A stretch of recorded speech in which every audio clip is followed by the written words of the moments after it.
Where did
there they are. All right.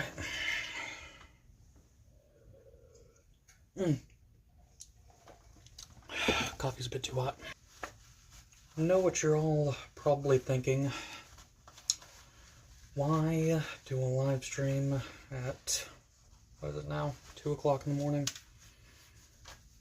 Well, because it's very rare here, as of late, that I've had any motivation,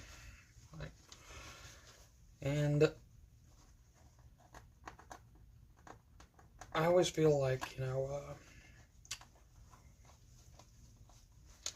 when I do have the motivation, I get halfway through one of these projects, then I just end up not doing it. It becomes just too much of a task.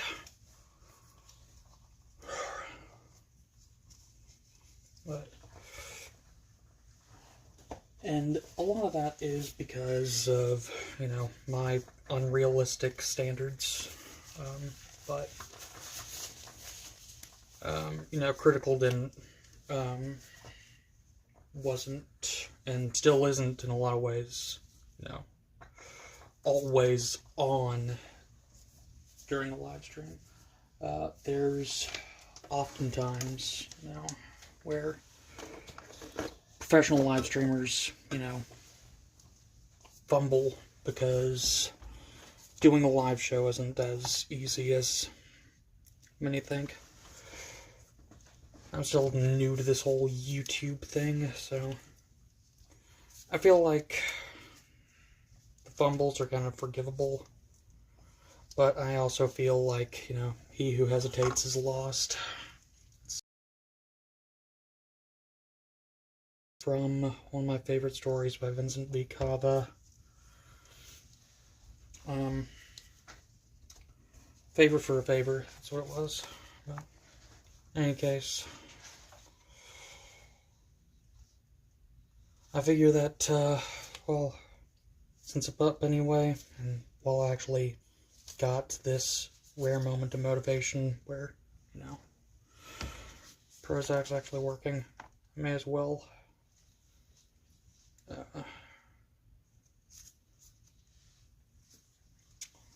actually put something out there, finally. It's been a minute. So, right here, I am needing some calcium acetate. At the start, it was because I was wanting to make some acetone. Now, this is a very inefficient way. And plus, it's like, there's... the risk versus reward just does not equal out when you can just buy it. But I'm also just wanting to make some flammable jelly. Just why not? It's something that I have fun doing, so. Transition is unstable due to network. Well, let me see here. Work. Which network am I? Yeah, I'm connected to the best one I've got, so here's hoping that it'll get through. But, for now,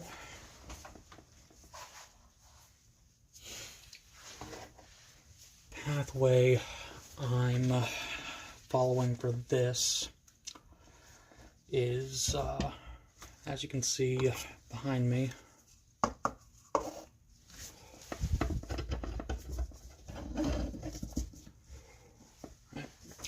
two moles of acetic acid plus calcium carbonate yields calcium acetate, water, and carbon dioxide. So, since I'm starting with about 244 milliliters of vinegar, that yields, that's 5%. 5% of that is going to be our acetic acid. 5% of 244, that's 12 point of acetic acid is 60 points. Divide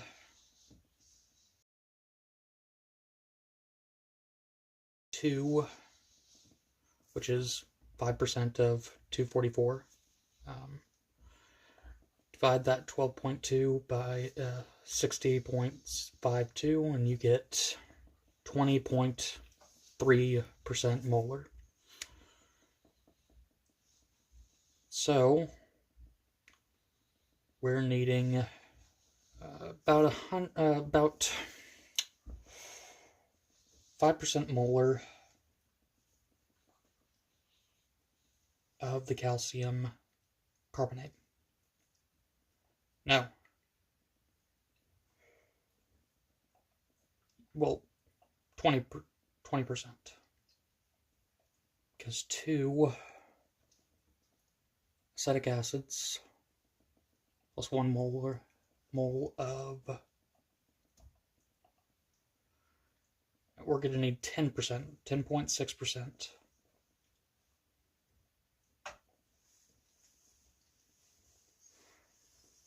10.16 grams. I know I'm not explaining this right. Either that or I'm second guessing myself too much. Also possible.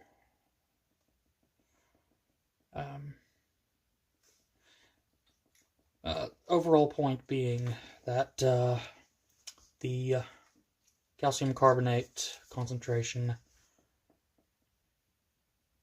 will be 11.2 grams to make for a slight molar excess. First, need to add in our vinegar.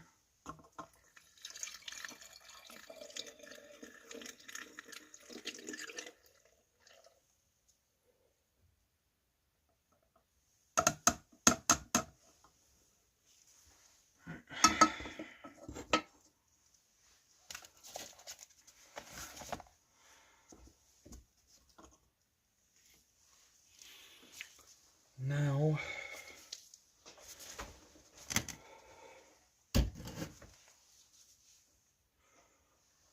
we will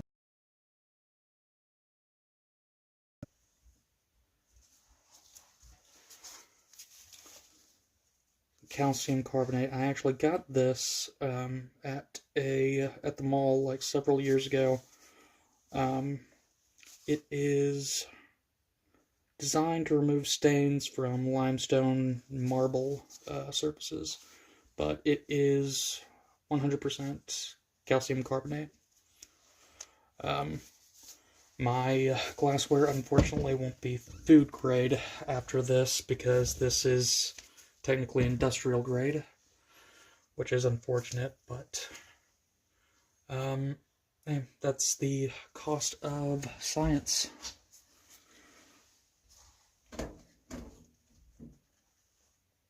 Where did I put my scapula?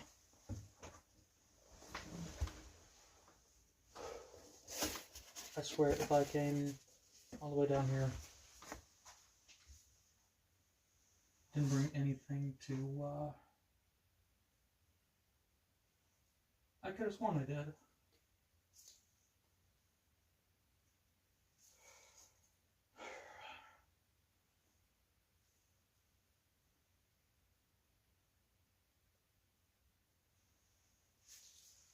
Okay, well, we are definitely learning today.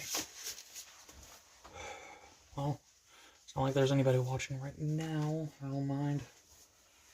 I'm gonna have to edit this down later. I apologize for this being kind of an amateur hour, but bear with me. I'll have to go and grab not a scapula, probably just grab a plastic spoon.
That's the beauty in all this, is that we're learning. It's what science is about, right?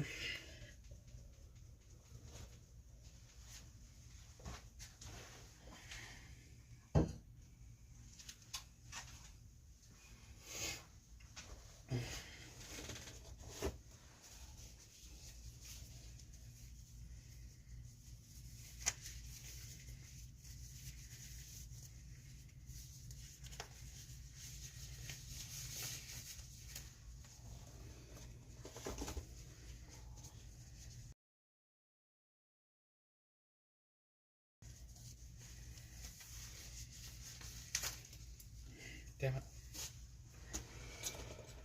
Ripped through the glove.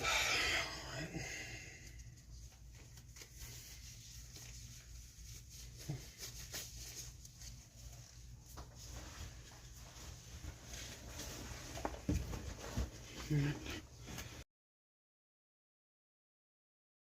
Be wearing like at least a dust mask while handling this, because this stuff really likes to go airborne, and it's not the best thing to be breathing in, but it's not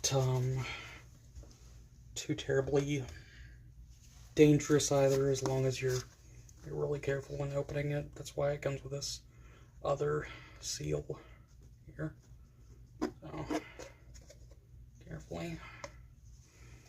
Right. And then we're just gonna measure out 11.2 grams.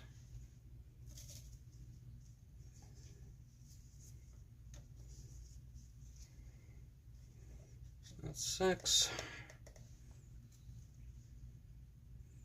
8,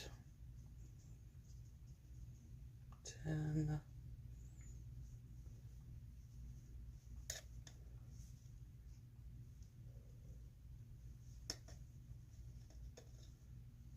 and 12.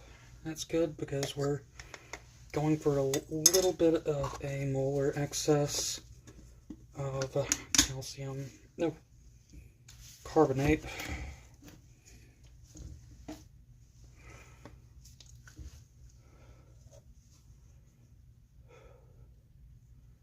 Still, this needs to be added very carefully so that the action isn't too terribly vigorous. I really should be doing it with a larger flask than a 250 round bottom.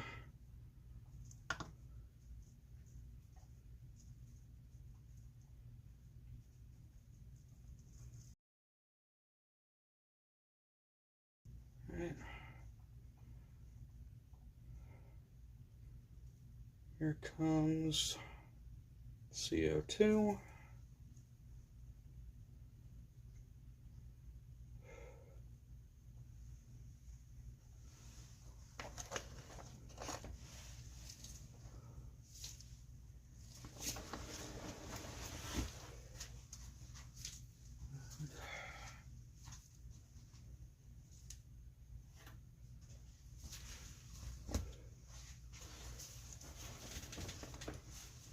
Matter of fact,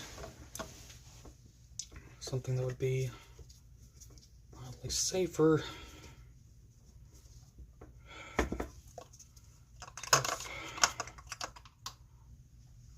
100 mils was in the beaker. That way I can just add it after the fact.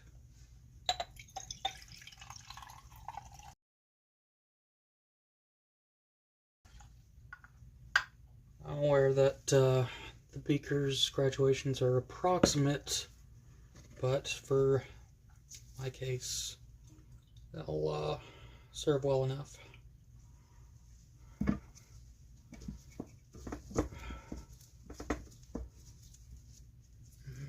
Now,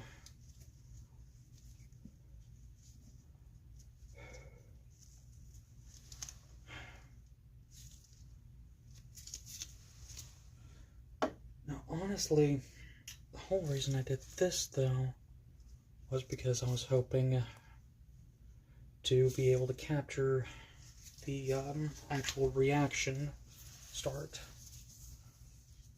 And I just can't, I don't have a lab jack. It's one of those things that you really don't realize that you need until you need it, you know? So I can't just, my tripod is too tall at the shortest setting for me to try to do it any other way.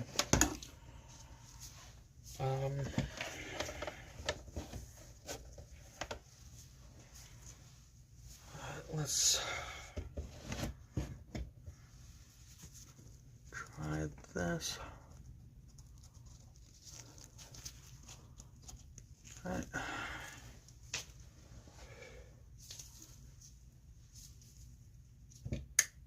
All right, good.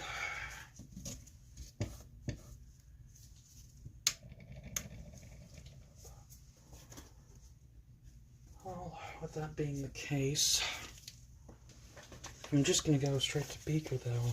So really even, yes, there is a point still, because I still need only half of the vinegar solution. At the moment in frame, because otherwise, the danger of overflowing.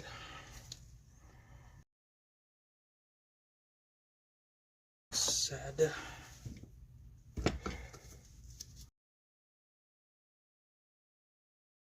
Can move this,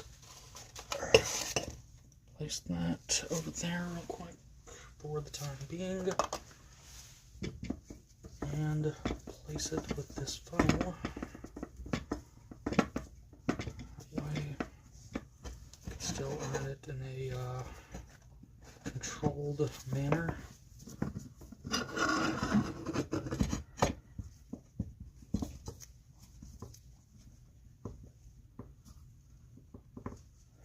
Somewhat, anyway. Wrong thing.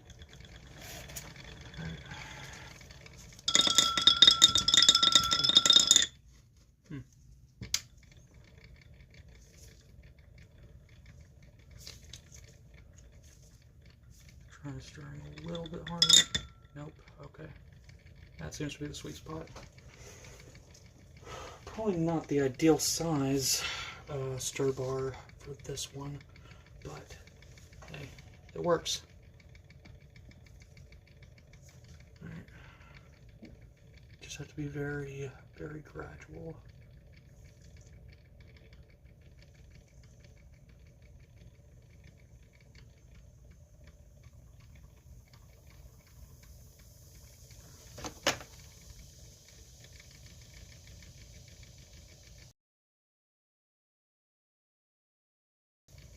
Should keep it from overflowing. At least it'll help it in that regard.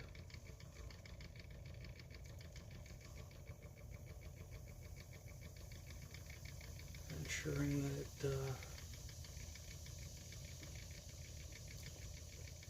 reacts fast enough and disturbs the bubbles as they're forming.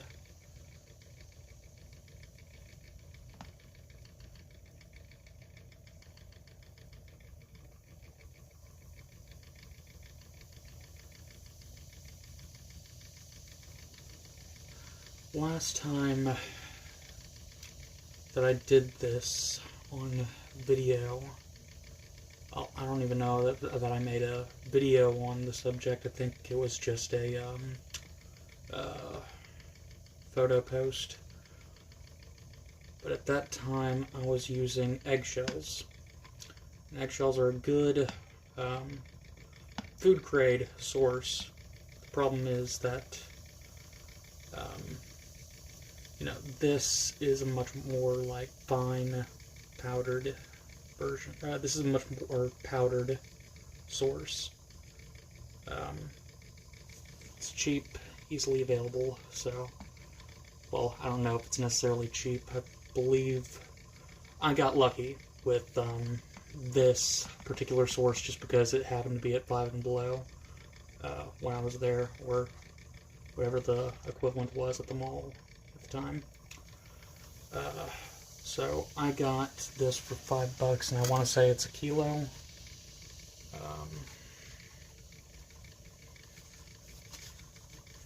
Let's see here. Yeah, 1 kilo of calcium carbonate, and it's way more fine than I would want to try to make out of eggshells. So this makes it where it reacts much faster. Last time I did this with eggshells, I had to leave it for maybe a day or two. But I also couldn't stir it because of the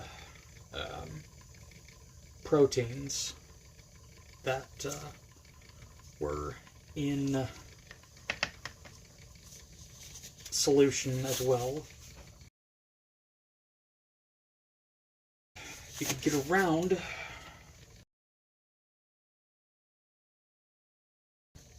heating the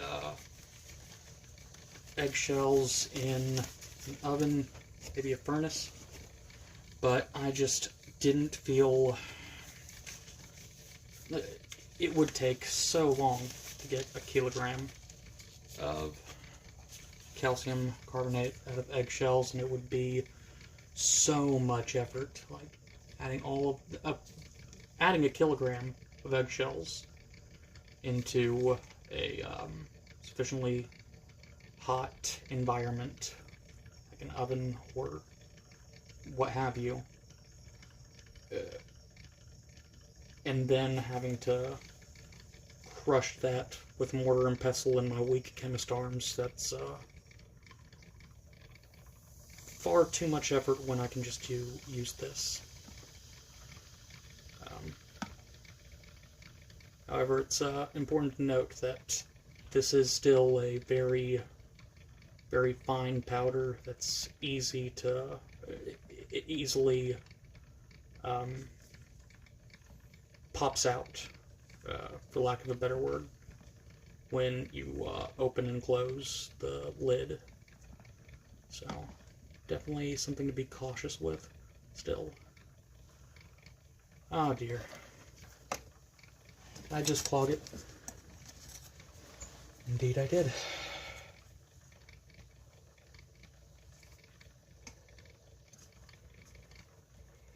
How did I do that? Oh, you know what? Duh, because... Oh shit. Oh dear. Oh me. Okay. Okay.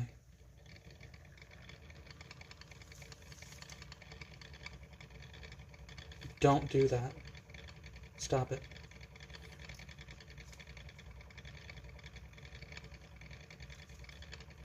Okay, I am half of the solution for now.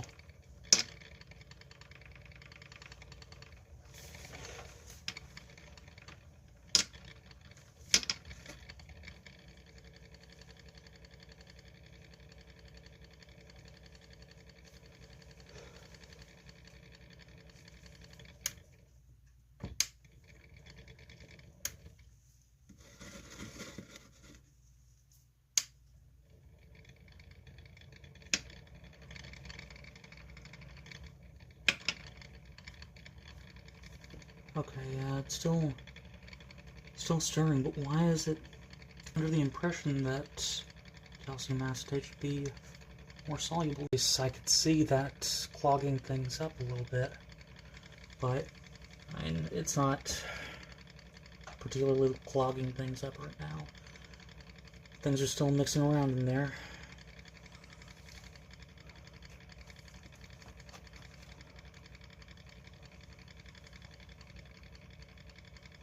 I should probably try to agitate things just slightly though.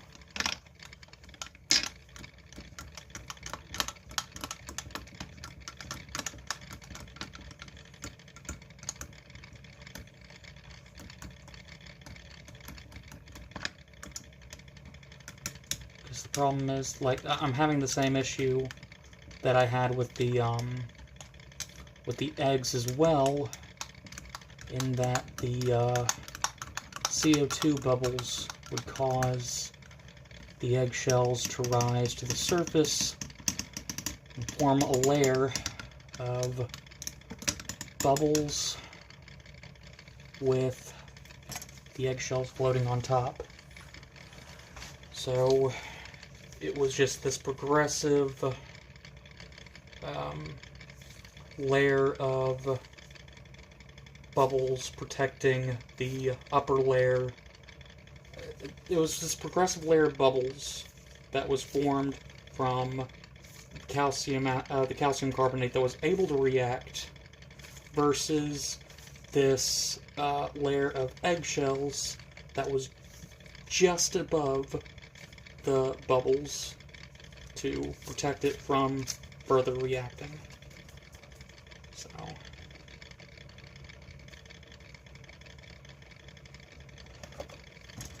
that may be what we're gonna have to deal with here too.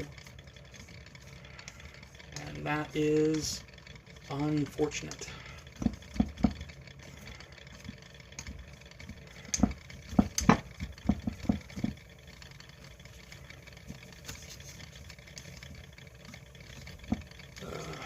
But still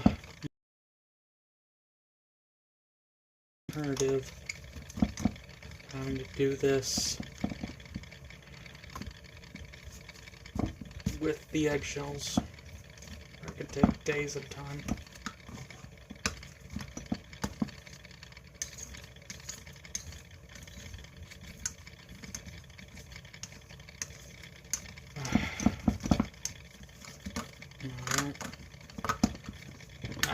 This is not proper lab procedure to use the spoon like this. As a matter of fact, I really messed up in just pouring the vinegar right down there, and just immediately after pouring in the powder, because of course it was going to clot.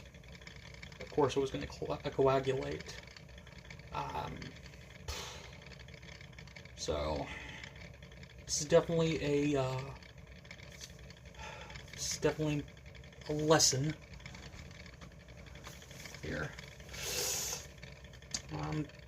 Well, I was trying to be careful, but you know,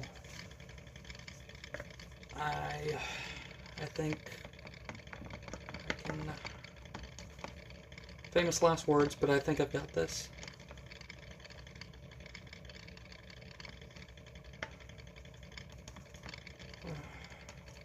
Worst case scenario, I've got a mess, not... Oop. It's not like I'm dealing with something explosive, I know, so...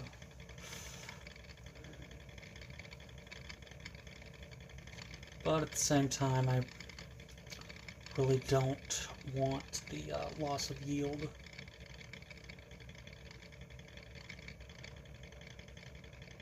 Yield's going to be, is expected to be low anyway, so.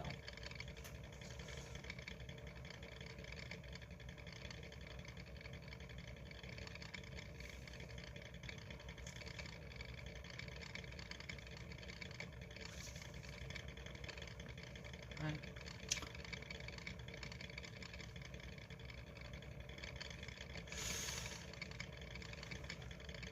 Still very cloudy, and, no, I've got, this is supposed to be a molar excess of the carbonate, or in the remaining vinegar.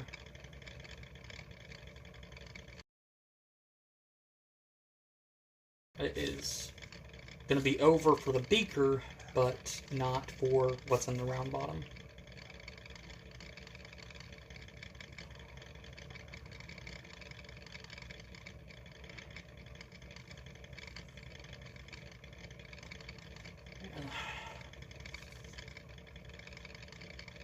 Primary downside to streaming at 2 a.m. is nobody else is up, but I've kind of had my days and nights confused here recently, so.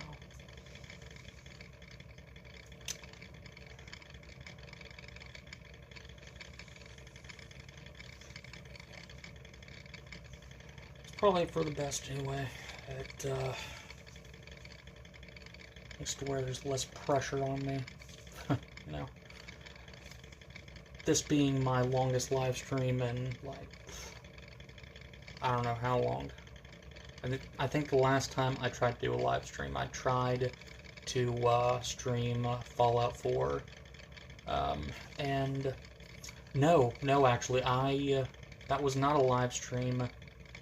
That was a recording that I did, and that's still on my YouTube channel, but, like, I feel so stupid now because I ended up rage quitting that so quickly because I ended up having this random encounter. I wanted to have a Let's Play where I tried to do hardcore throughout. Like, I wanted to do Dead is Dead. A Dead is Dead Let's Play. And let me tell you, that would take some dedication. There was only one person that I knew of on YouTube that was doing one of those playthroughs, and he did not have any commentary. I wanted to do one with commentary, but thing is, I wasn't, especially then, particularly charismatic on camera. So, but that aside, really, I knew that I could probably build myself up to it the more I practiced. I just thought, you know, the gameplay at first would make up for that. And, now, as boring, honestly, as those videos were, because I didn't know how to make videos, as boring as they were, that was not what got me to just abandon that project altogether. What caused me to abandon that project altogether was I got a random encounter with a Mr. Gutsy. I knew that I was just screwed. I was like level 3 or 4, I want to say. And I had just left Sanctuary. I had leveled up quite a bit, like just building on my settlement, because I love doing the settlement system. I know that I was in the minority with that, but yeah. But I had leveled up, I was still lower than 10, but I had just left Sanctuary, heading down to Concord, got this Mr. Gutsy encounter, and actually, somehow, ended up killing the thing. And I was so proud. But I think, I ended up immediately dying to something stupid later on. I think that a car...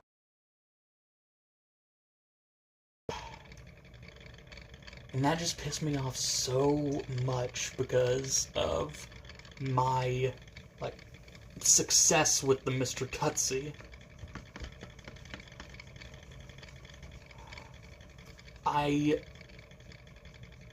mean, in hindsight, I probably could have just edited it down to where, like, I could have just, like, forgotten that whole thing even happened. I could go back to the most recent autosave and nobody would be the wiser, but at the same time, I didn't want to do that. I didn't want to be...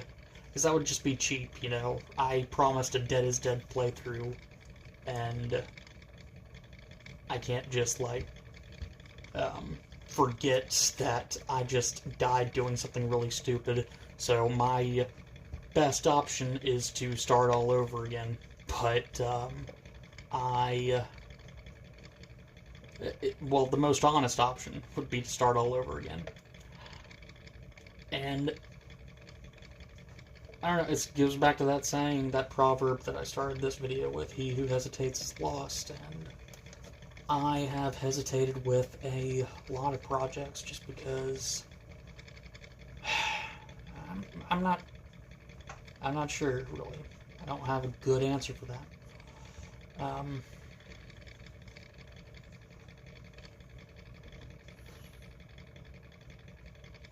It's just because I was too hypercritical of myself for each and every blunder, when in all actuality, like, that self-consciousness really made my content far worse than it should have been.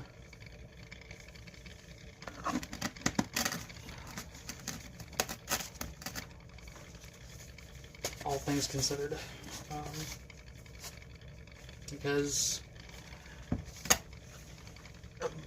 that's just a part of it. Like, it's a part of learning how to do any new hobby.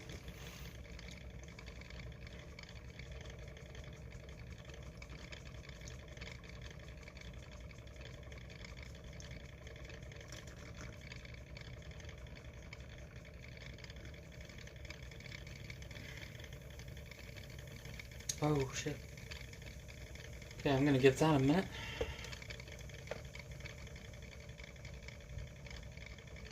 Okay, you gotta stop. No? Okay.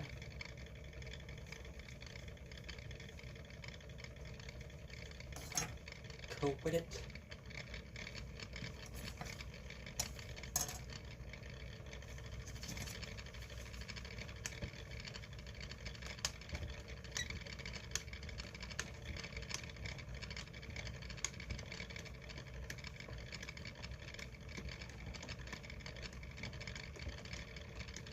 Oh dear. Oh me. Oh shit. Okay. That is uncomfortably close to the top, but I think we're good if I hold off for a second.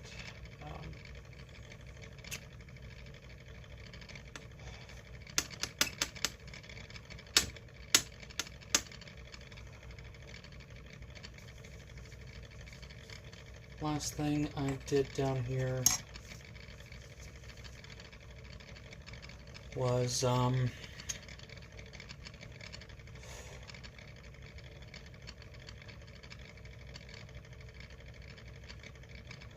I know that it was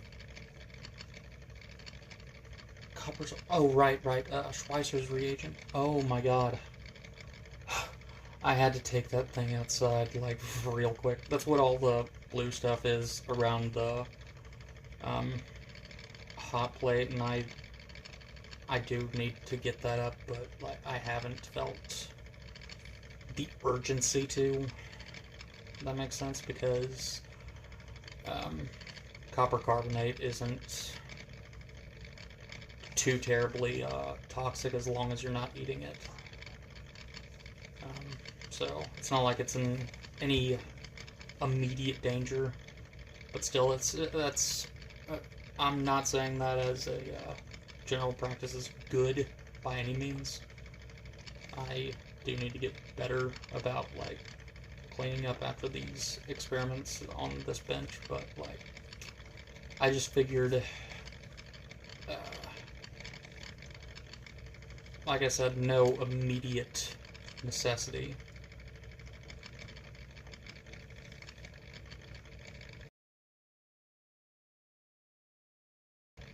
Especially with that being the last time I was over here.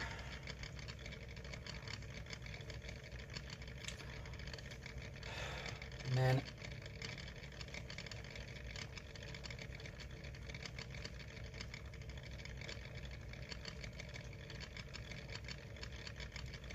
I still have that. I still have the. No, it wasn't Schweizer's reagent that I made here. It was the copper carbonate that I made to making Schweizer's reagent again. 28% ammonium hydroxide stinks.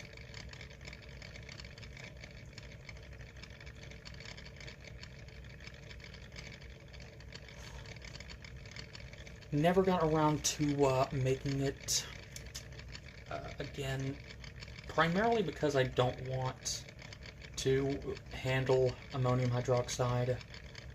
Alright, at least I didn't at the time want to handle ammonium hydroxide for an extended period. Especially not with my gas mask out of commission. I'm pretty sure, I don't know this for sure, but with how long I've kept that that mask out of the bag, it's just, the filters are probably worn out at this point. I'm probably gonna have to get more. I could just take it outside, but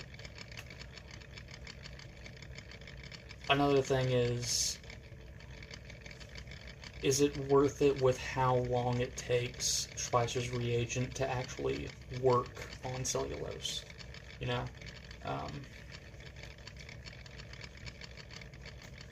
Just for my own enjoyment, my own viewing pleasure, I don't think so.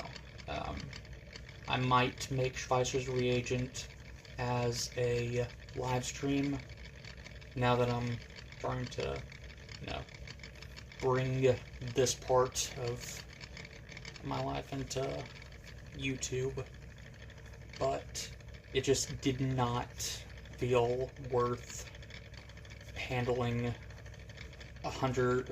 50 to 100 milliliters of concentrated cat pee, basically.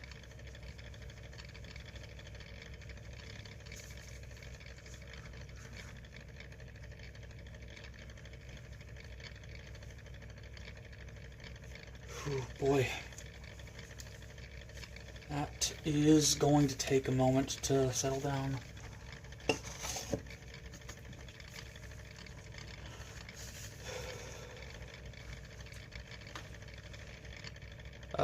Another thing where I'm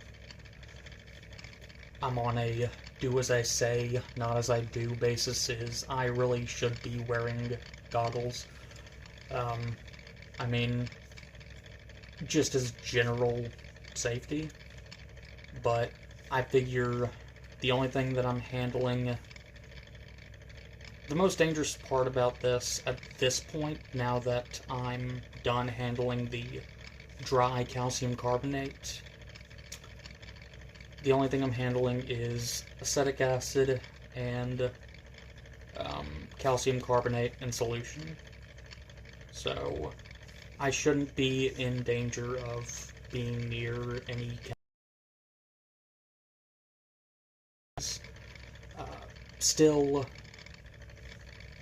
not something that a chemistry teacher or supervisor would recommend or even tolerate, but my lab, my rules, I suppose.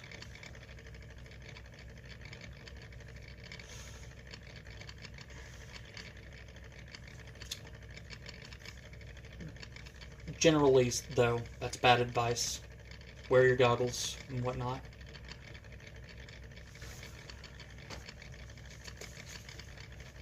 Man, I miss my anti-fog goggles.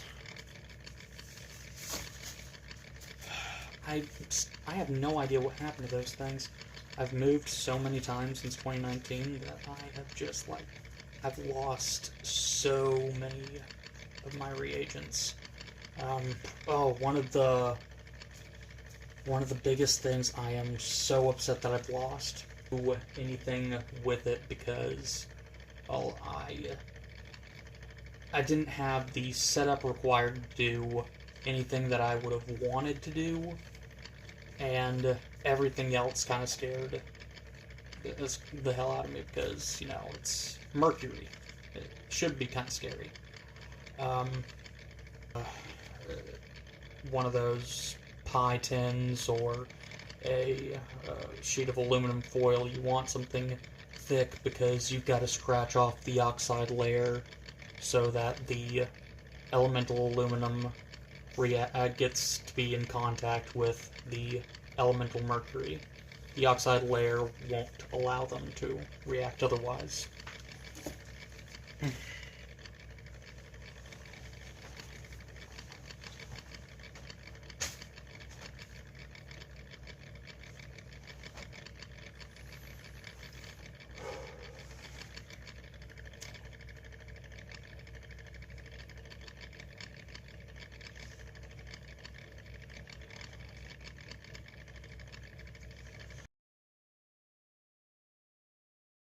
Allow the react with the acetic acid below.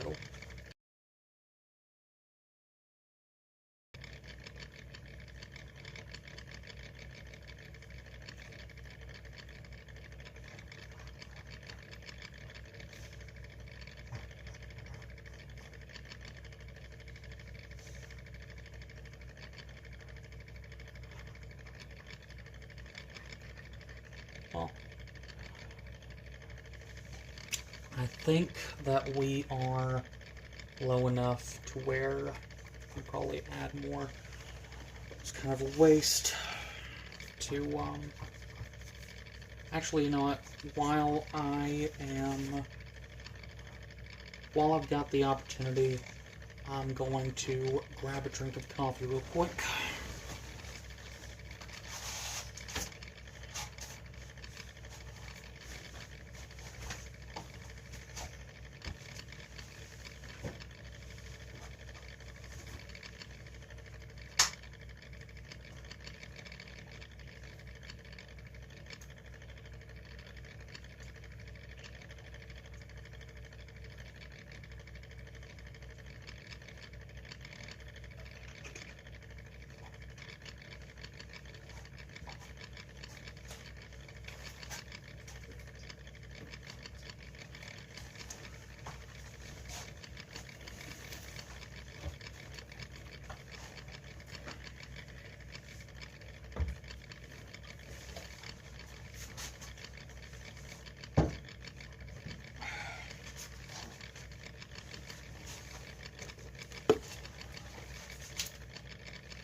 I know you're not supposed to eat or drink in the lab at all, but the only thing I'm handling over here is CO2 and a little bit of acetic acid. So I figure that it's safe enough just keeping my drink on a separate surface.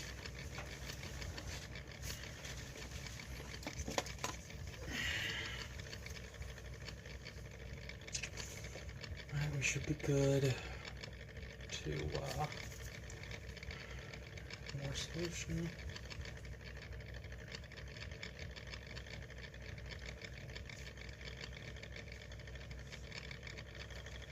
At this point, we've got to be really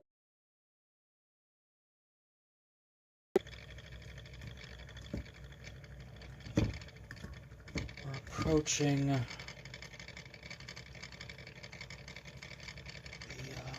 top here, and you already saw there's approximately 244 milliliters of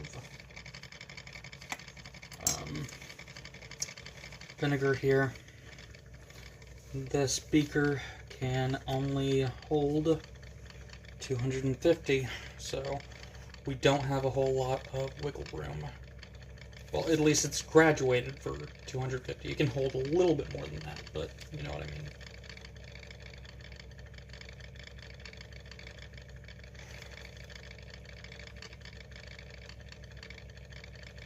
I don't know why I'm like backing up so much, but the worst case scenario is I'm gonna have like a absolute worst case scenario is Pepsi Mentos situation, basically. But please don't do that, though. I am begging you not to do that because I don't want to deal with the cleanup.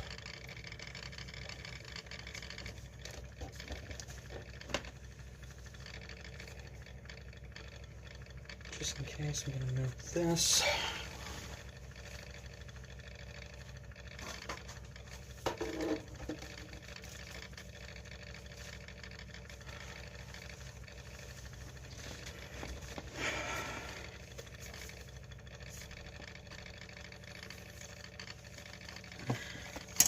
For those of you who care, here's all the math that I honestly can't be arsed to explain at the moment. If you want to check that, I am certain with how long it's been since I've done any of this stuff. I've made a mistake or two in some areas, but what I'm certain of is I've got the stoichiometry right. And so, there shouldn't be an issue of residual acid in this. I have accounted for a 10% molar excess minimum of calcium carbonate, and I have actually added 800 milligrams more than what would be needed for that 10% excess. So we shouldn't be looking at any leftover acid by the end of this. It should all be water. That'll make boiling it a whole lot less tedious. Theoretically, I could boil it off in here. I don't know if I'm going to be doing that. I'm pH when all's said and done. And oh my god, I left the pH strips upstairs. Of course I did. Why would I bring everything that I need down at once? That would just be insane.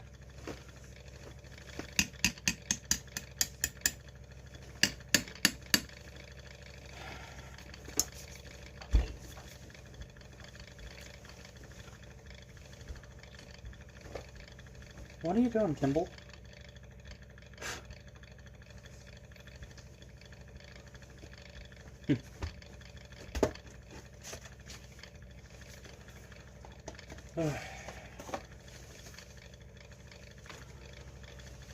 Got my pup over here. He's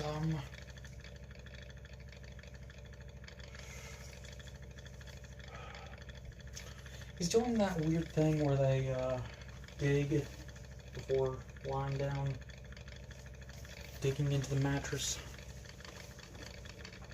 But he won't just like lie down. It's dug enough.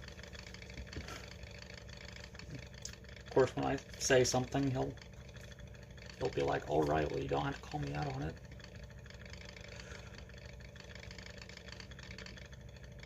I would turn the camera, but I honestly don't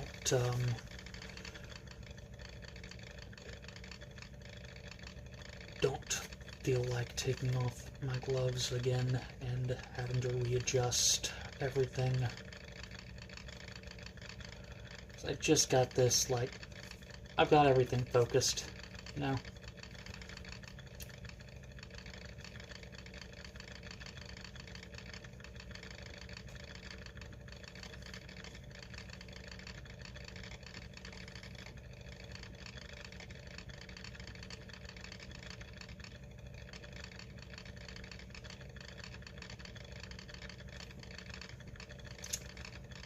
Lithium might make a cameo in another video at a later date, but not this one. Huh. Forgot about that. Found some potassium nitrate that I tried to make a while back. Wonder if I actually was successful in that, because I haven't tested that in a moment. I want to say that experiment actually failed, because when I mixed it with a bit of sugar and dropped on a little bit of sulfuric acid, it didn't readily react. But I'm not sure. I'd have to look back at my notes to find out whatever happened with that experiment. All I know is I've got a container here I just found on this bench that since, like I said, this has been the first time I'm really doing chemistry in a while. I just found an old container labeled KNO3. So, I don't know. I want to say that well, I don't want to say that failed, but I'm fairly certain that that failed, because otherwise I would not have a chlorate later. No, nitrate. Oh, that's right, it was potassium chlorate that failed.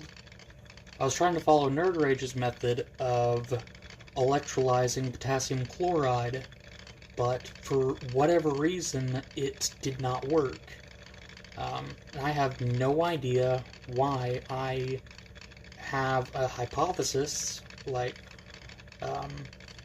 is it because I didn't have a controlled energy source and just hooked it up directly to a battery? I'm not sure, but that's my best guess. As for the potassium nitrate over here, I'm honestly not sure where I ended up getting that. It's not right off.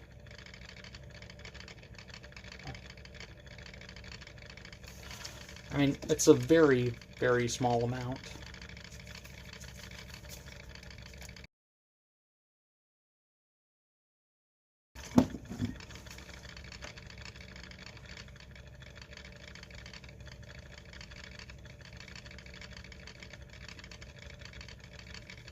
I'd have to look back at my lab notes. I know I've since lost that notebook, unfortunately, but I did have a backup on my Google Drive, so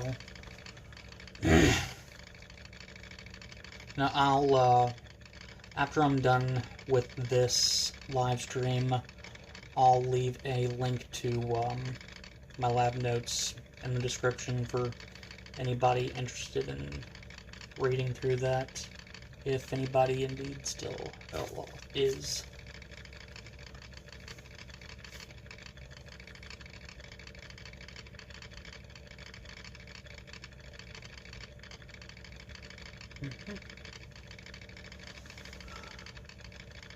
Alright, I think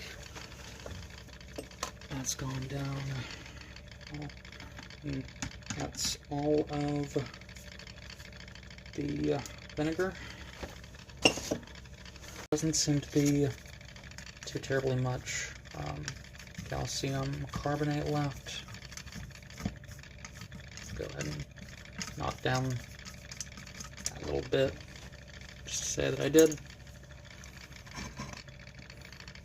There should be well excess, though, to neutralize all the acid. And don't seem to be getting too much bubble formation.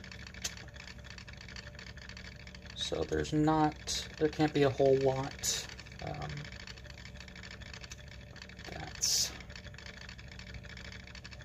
preventing further reaction.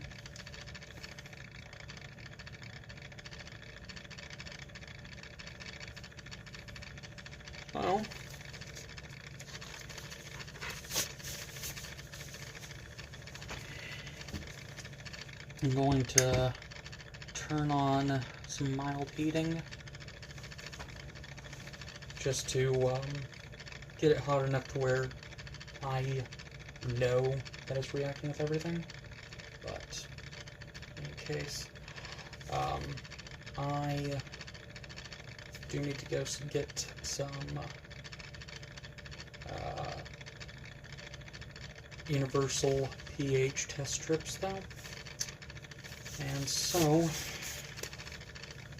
I will return with that, and with any luck, it'll be pretty basic.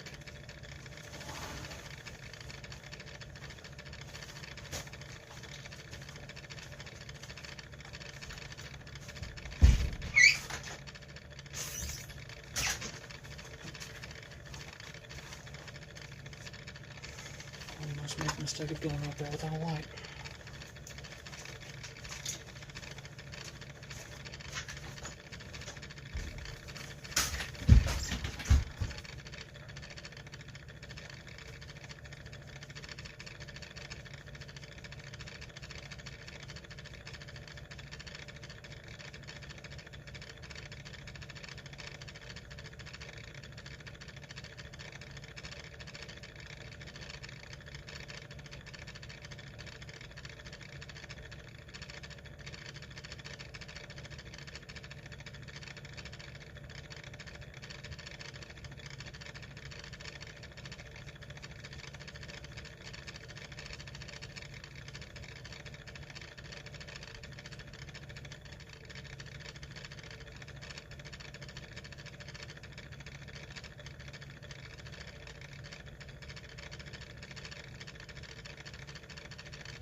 Alright, sorry for the delay.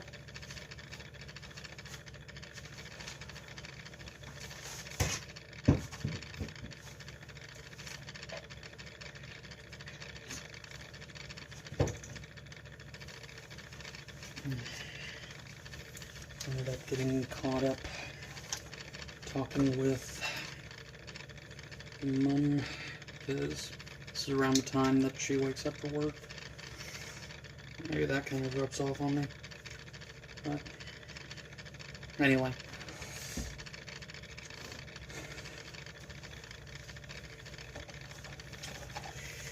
So while I was up there, I went ahead and got my Alexa, because I know I'm going to be needing to know the molar mass of something that I forgot on my way upstairs, and I honestly hate that. The doorway erases memory. The actual reason for that. I know that we all experience that phenomenon. Have you ever wondered why, though? For those that don't know, it's because exiting one environment and going to another, you associate the thought with the environment that you were just previously in. Moving from one to another. What the hell?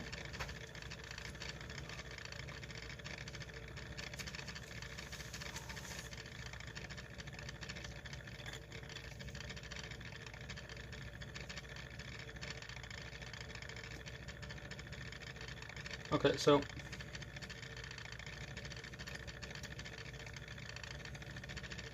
either this is a pH of 6. Actually, yeah, no. That would sort of make sense, but I think that it would be a little bit more basic than that. It wouldn't be perfectly neutral.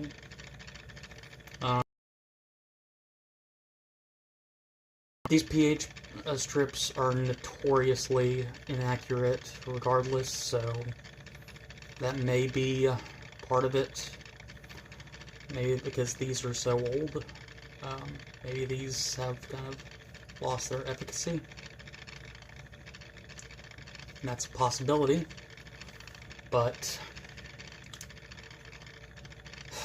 that being the case, I don't know how much I can trust them to be telling me that there's not going to be a strong vinegar smell when I start boiling this. So that's unfortunate.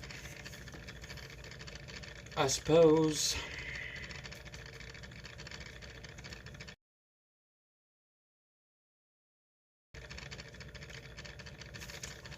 well, what's the worst that can happen from vinegar smell?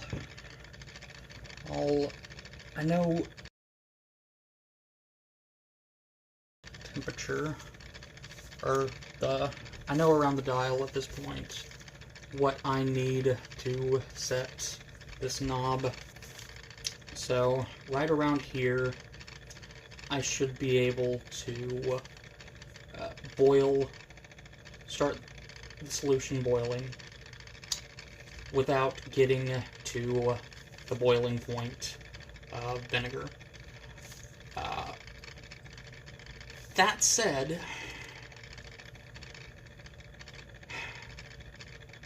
there's still going to be a bit of an azeotrope, though, isn't there? Or is there? I really don't know.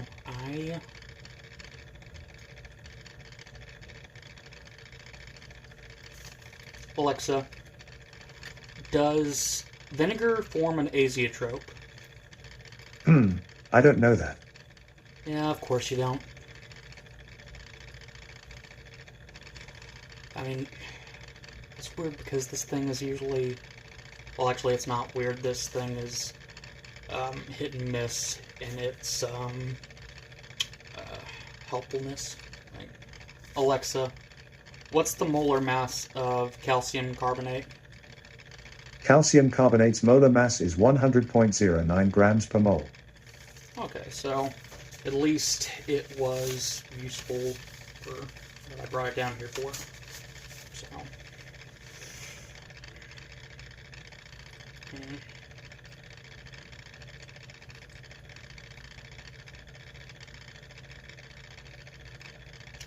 Oh man, I wish I still had my Thomas Scientific thermometer. I made a really, really stupid mistake with that thing, though. I ended up destroying it when, I ended up destroying it with acetone. Something went wrong during an experiment and ended up with an overflow of acetone, got all over the back, and it ended up eating through the plastic, which, God, I'm still pissed about, even though it's like 2 or 3 years after the fact. But those thermometers are like $60, so it really, really pissed me off that thing broke in such a stupid way.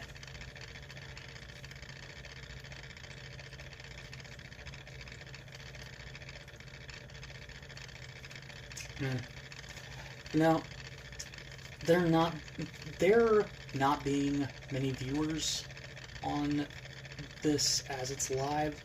I get why there's not, because it's incredibly early in the morning.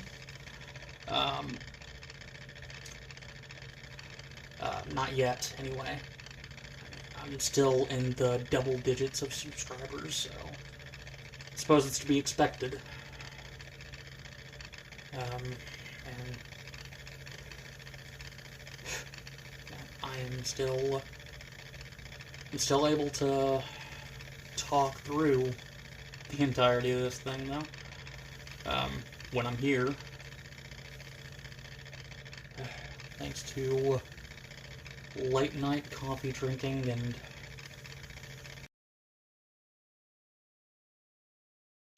Adderall and Prozac a little bit too late in the day.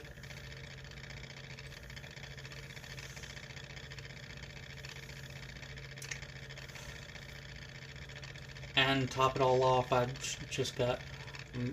Mom just handed me 2 monsters, and as much as I know, I probably shouldn't be drinking really even one of them. I mean, well, it's been like several hours since I last took Adderall. It was about 8 o'clock at night, which... But I just figured, you know what, why not? I woke up late. Well, you know, I hardly know what morning means anymore, if that makes sense.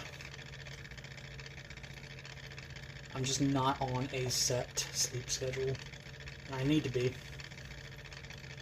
But that's the beauty and curse of bipolar. You never know when you're going to, like, just have these sudden bouts of insomnia.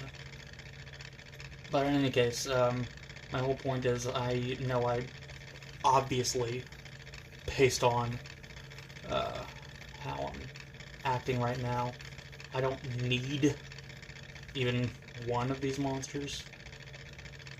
But I know that I'm probably gonna drink both of them before all said and done, because I like a monster. I definitely like a monster. In the words of the poet Brian Warner, I don't like the drugs, but the drugs, they like me. And caffeine is just one of those drugs. Caffeine is the drug that is socially acceptable to be addicted to. The world runs on coffee.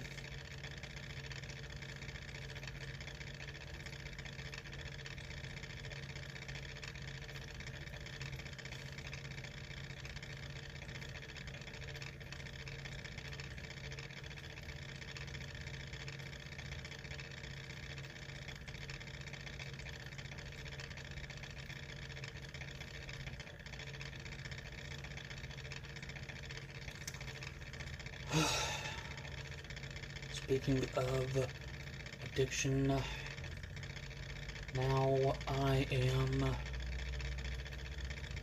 craving a cigarette, which is a less socially acceptable addiction, but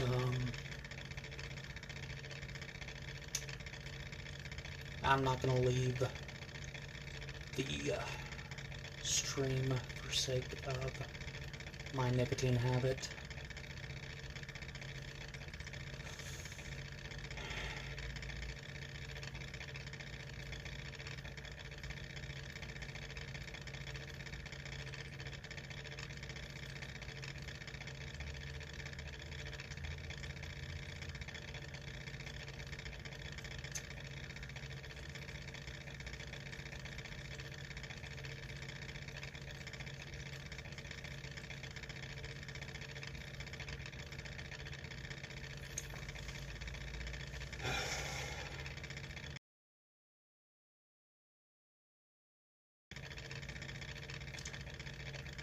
I really want to, but I should not.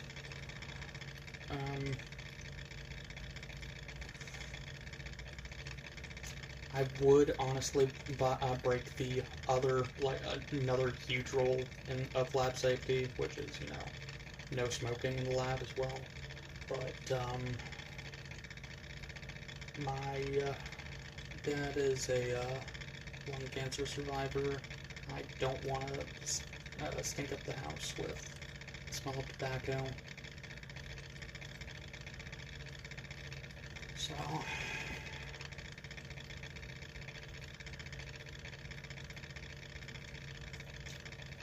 all smoking needs to be done outside, and I really should be quitting anyway, just because, I know that he would prefer it if I didn't have to go through. I'm seeing what he's going through now, and I actually wonder how much of it is tobacco and how much of it was occupational hazard.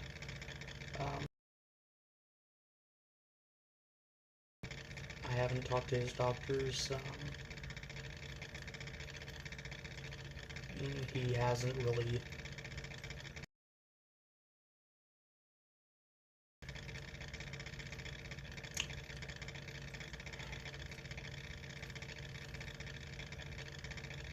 Yeah, that's. I'm not gonna be a downer. But it's just one of those things. Like that somebody's going through something difficult, and you don't want to just be you don't want to be part of the reason that they're constantly reminded of it, So, it's not that we avoid the topic, but it's also something that I understand he probably doesn't want to talk about. It was scary enough of a situation.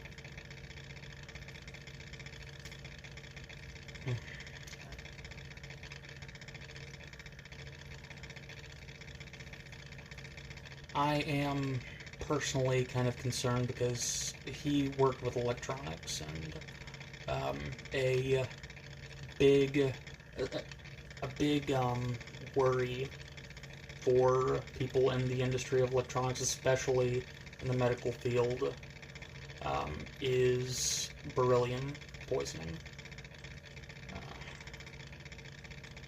So I wonder if beryllium exposure could have played a role in how things progressed.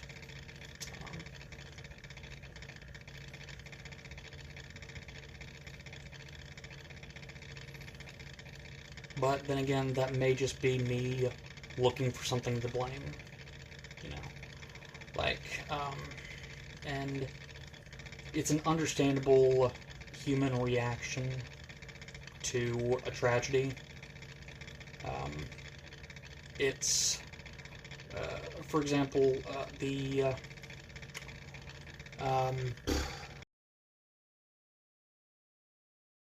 Roundup, I personally don't really see how it would be a carcinogen, but I'm also not a doctor or anything. That said, my understanding of Roundup, I want to say that the compound is glyphosate. And the way that it works is similar to how cyanide works in mammals, except it works on plants.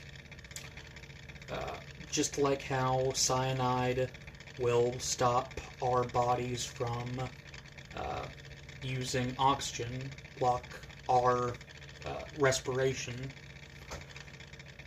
glyphosate will go in there photosynthesis. So the plant can no longer use the energy that it's getting. It can no longer respirate itself, and so it just dies.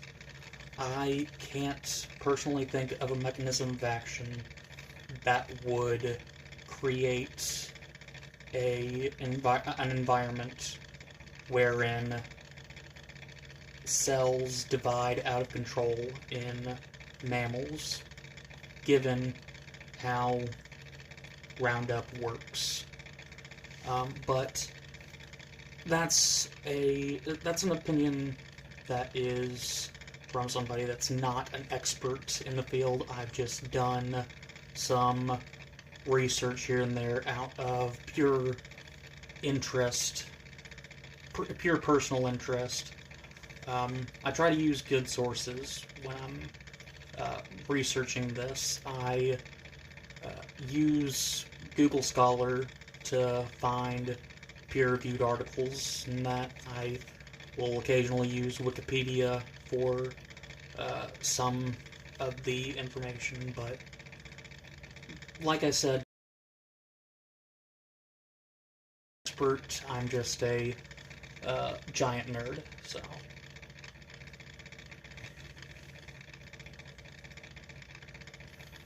But anyway, my point being that even so, I can understand the human reaction of this guy who had been working around this stuff for so long, and then he wants something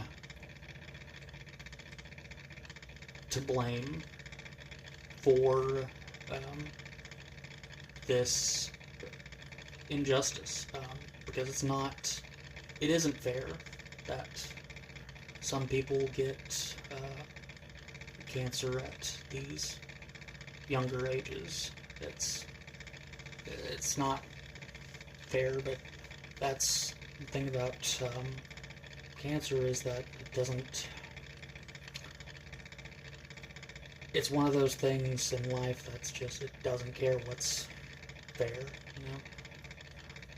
And it's unfortunate, but.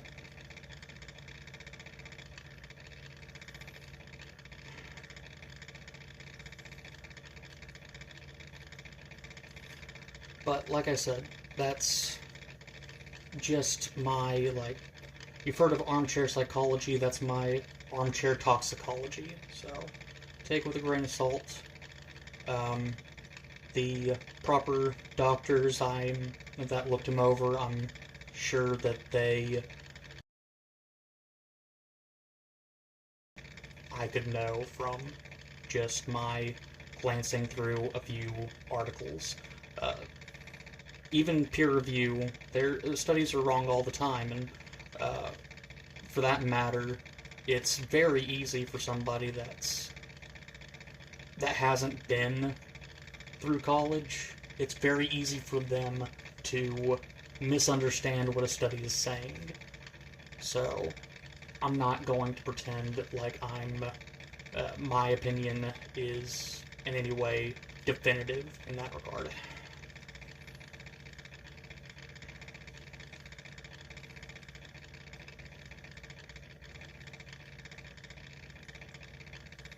I really wish that we did that more often, just as a society, you know, like, just had the self-awareness required to be like,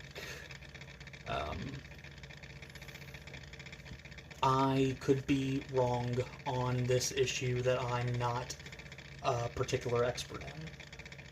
I think that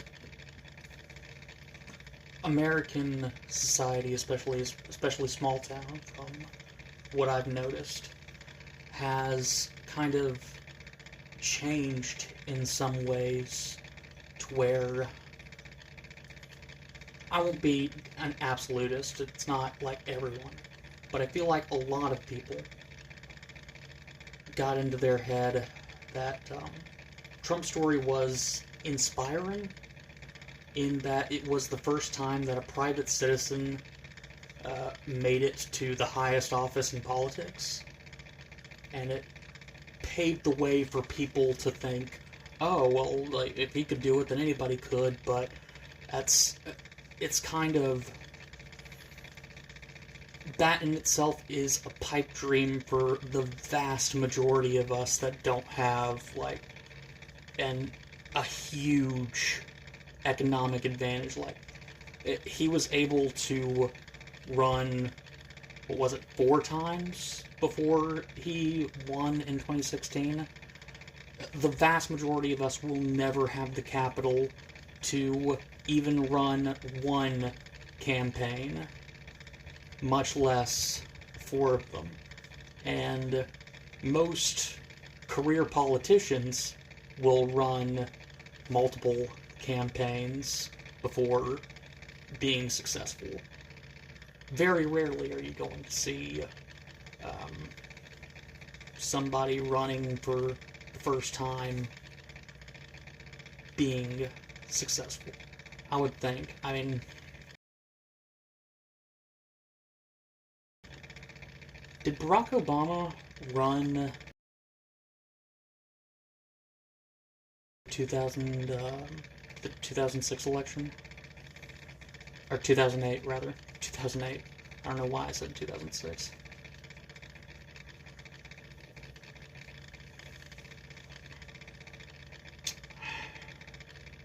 I actually don't know. But, well, no, because Barack Obama was our youngest president. And, so, Alexa, how old was Barack Obama when he ran for office? Ran for president? I'm not quite sure how to help you with that. Alexa, how old was Barack Obama in 2008? Barack Obama turned 47 on August 4th, 2008. He was born in 1961. Alexa, what's the age limit for president? Sorry, I don't have an answer for that. Alexa, minimum age for president of the United States? The minimum age to become president of the United States is 35 years old. Yeah, and so since he was the youngest at 47, then in 2004, he would have been, 43, so he would have been able to run then as well, but it would have been a waste of time that close to 9/11, so 2004. Well, definitely in 2000 at least. But in any case, my overall point being that this whole age of Trump has kind of given some of us, a lot of us, a bit of a big head, and I'm definitely no exception. I feel like it just gave it have a society wherein anyone can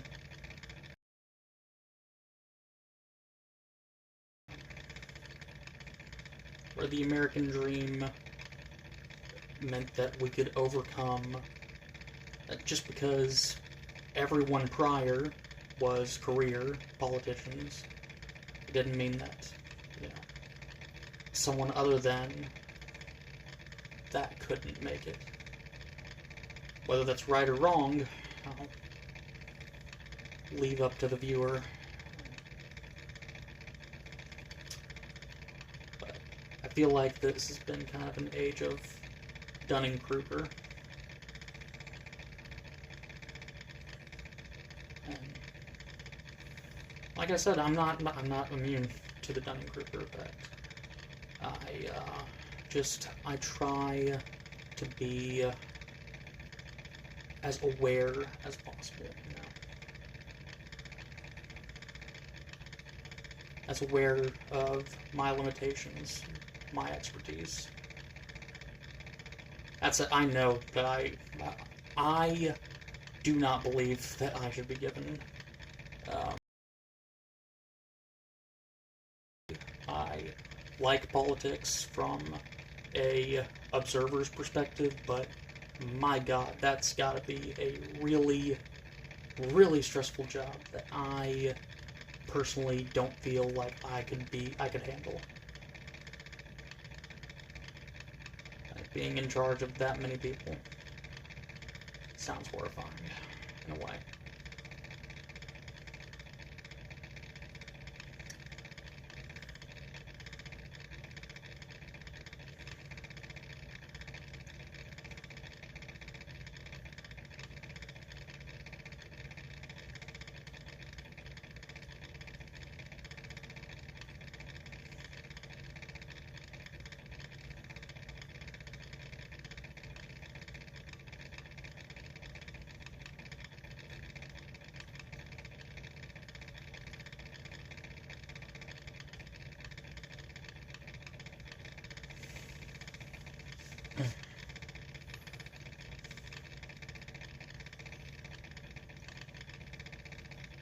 Alright, so, let's see. We're getting lukewarm here. So, that being the case, I'm just gonna put on my goggles and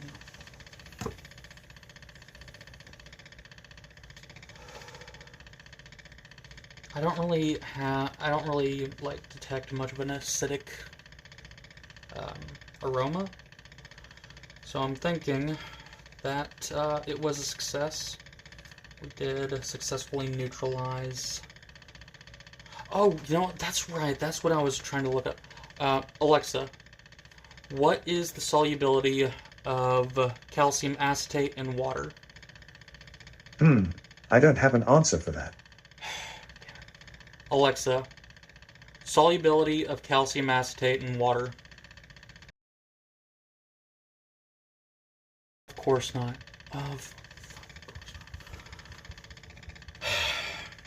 I am so spoiled by GPT, I swear. And I know that I've got a GPT skill on this thing. I cannot for the life of me remember right off how to access it. Wish that there was somebody watching right now so that they could let me know. But as it is at the moment, I may have to minimize this and look that up. And I'm not sure if that is going to stop the stream, but I guess we will now find out. Alright, so it's not gonna do that. Alright.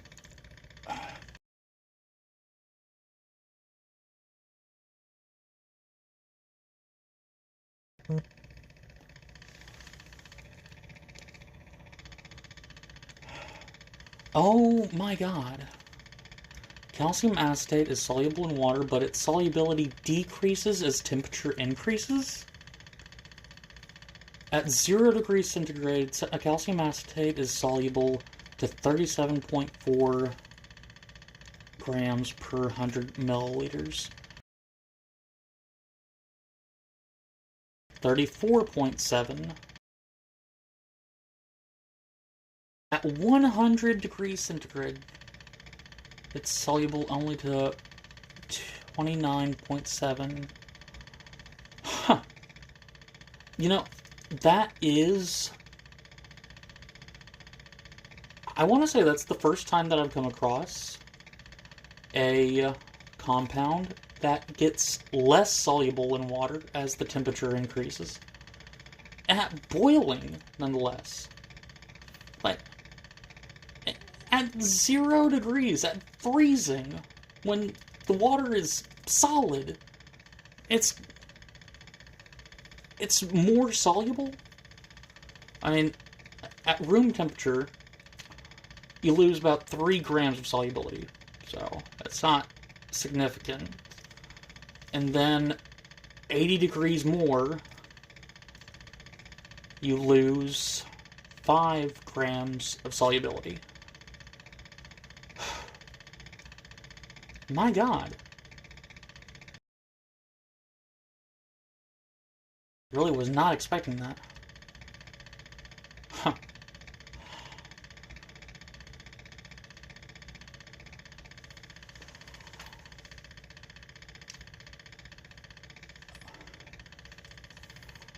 Well, since I'm not smelling any acid and pH paper tells me that there's no acid to be smelled, I suppose I will crank up the heating a bit. Actually, no. What I'll do, I'm going to turn that off for now. Go get my the joints for distillation apparatus. I had to reopen the app. I'll go get the joints for my distillation apparatus, and I will distill it. That way, I know for a fact. Oh shit, I can't because...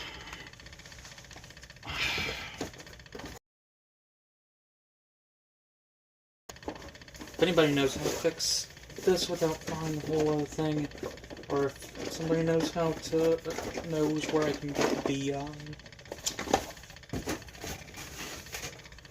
nozzle, rubber nozzle for this thing, then that'd be great. But, as you can see, this is my, water pump. It's, man, what was it rated for? Well, the model number is model number is JQP 1000 LifeTech. No, no, UEFTEK.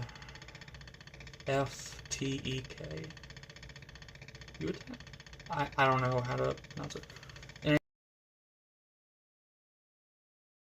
5 meter? No, that can't be right.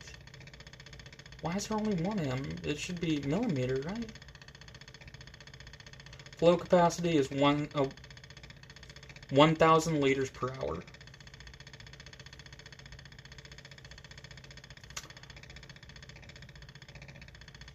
In any case, I don't have that piece. Been missing that piece for a hot minute now. The piece that goes around there. No idea what happened to it. It got lost in a move. So, if anybody knows how to just to screw onto that, that would be amazing. Because I do not have a piece that is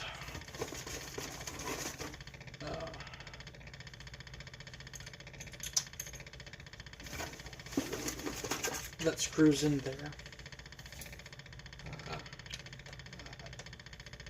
None of these pieces have, none of these pieces are fitted for that. But I have everything except the piece that I need for this thing.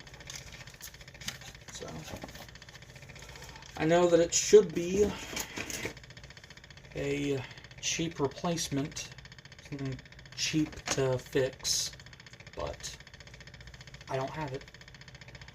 And without that, I can't cool the condenser column to effectively distill, so all the more reason I probably have, that's just another reason why I haven't done any chemistry in, let's see, probably going on 2-3 years now.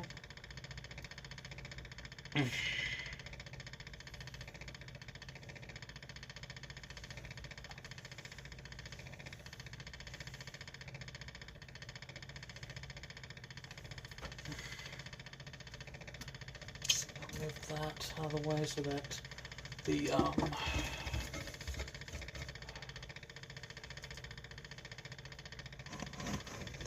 formula is visible for those interested.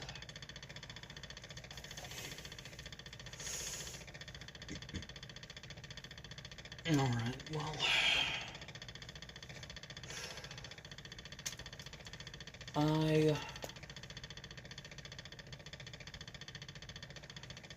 you guys will have to forgive me, but I need to go pee, so,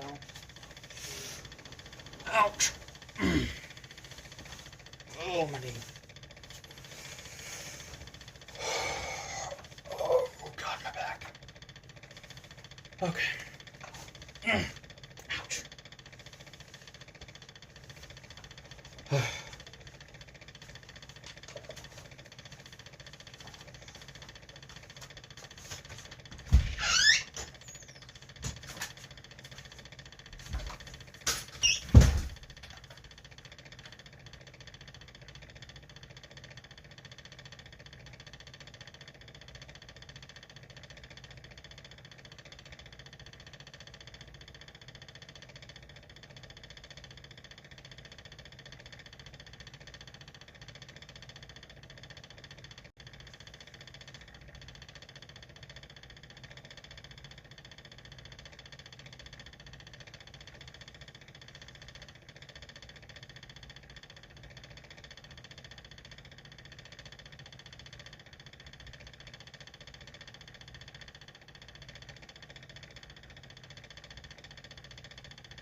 Frig, it is freezing outside. Not even worth it to be a smoker, honestly. Not gonna lie, I did try to get a quick one, but almost as soon as I lit it, I was like, nope, it's just not worth it. Plus, it's not worth, keeping you guys waiting. But at the same time, I don't feel like there's too much to even watch at this point. I don't feel as though many people are too terribly excited by watching water boil. Matter of fact, the old adage that a watched pot never boils would imply that this water will never evaporate as long as I'm live streaming. So, no, that's all the more reason that I will definitely run out of things to talk about before this thing goes dry. But in all seriousness,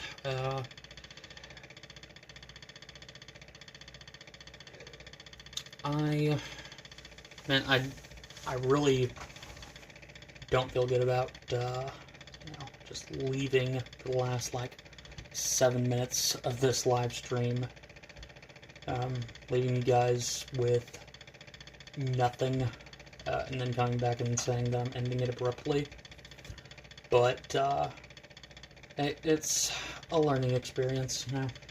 It's this isn't something that I'm particularly used to. I feel as though I did pretty well, all things considered, though, because, like, I'll be honest, it's been, it's kind of anxiety-inducing, just putting oneself out there in general. I feel like a lot of people can relate to that, especially people that are new to this whole like live streaming and just like YouTube world in general. But I feel like I did pretty well. A lot of it was ADHD fueled rants, but I'm happy that I was able to get through this without too much just dead air, at least from what I understand, or from what I can recall. Maybe those of you that had to wait while I go got the pH papers or what have you, maybe you guys disagree, but